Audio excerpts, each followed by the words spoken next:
তুকে যায়।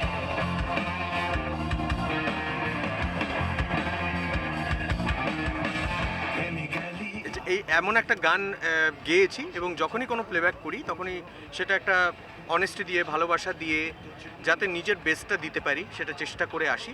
এবং এক্ষেত্রেও তার অন্যথা হয়নি। এই অন্যথাটা হয়নি যে এই যে আমার যে সততা এই গানটার পেছনে, সেটা এখান থেকে শুরু হয়েছিল যে আমি মিউজিক ডিরেক্টর যে থ্রি মিউজিক, যারা ওদের নাম থ্রি মিউজিক, ওদের আমি বলেছিলাম যে আমাকে লাগবে না, তোমরা যা গেয়েছো, যে ডেমোটা আমার কাছে এসেছিলো দ্যাট ওয়াজ গুড এনাফ, মানে to be the final product. কিন্তু ওরা তারপরেও আমাকে ব্যবহার করেছে এবং যদি আপনাদের সবার সেটা ভালো লাগে, এই কাজটা ভালো লাগে, তাহলে এটা শুধু আমার প্রচেষ্টা না, এটা ওদেরও একটা স্বপ্ন।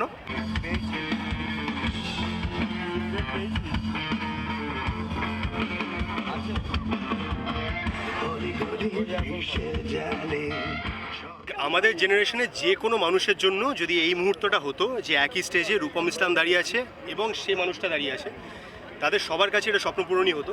আমরা we have been die hard Rupam Islam fans, die hard fossil fans, তা নিয়ে কোনো সেকেন্ড থটই নেই আমার মাথায়। ডেফিনেটলি ফ্যান বয় মোমেন্ট, এই যে আজকে এই গানটা রূপমদা গেয়েছে, এর অনেক আগে থেকে একটা প্রচেষ্টা শুরু হয়েছিল।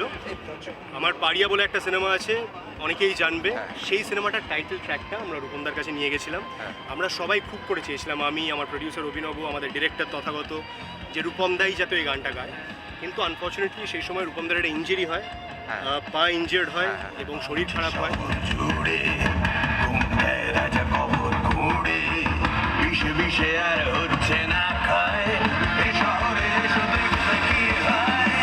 রূপম কোনোদিন র্যাপ গাইনি আজ পর্যন্ত, এই প্রথম র্যাপ গাইলো এবং কিছুটা ক্লাসিক্যালও গাইলো। ক্লাসিক্যাল গলা খুবই ভালো রূপমের, আমরা জানতামও না সেটা। তো সেখানে আমরা দেখলাম ওরা তারপরে গলা মিলিয়ে ব্যাপারটাকে শেষ করবে। তো that was a wonderful combination of rock, rap and classical, যেটা আমরা কোনো বাংলায় দেখিনি এখনও অবধি, এবং সেটা বিশেষত তো রূপমের গলায় তো নয়।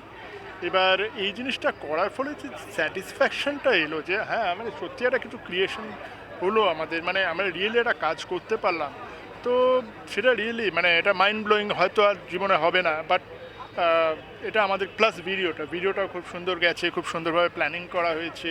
কারণ আমাদের দেশে না মানে রকের ওপর খুব ভালো ভিডিও নেই, যেটা আজকে রিলিজ হয়েছে তো মনে করতে পারবে না যে রকের ওপর কী হয়েছে অ্যাকচুয়ালি।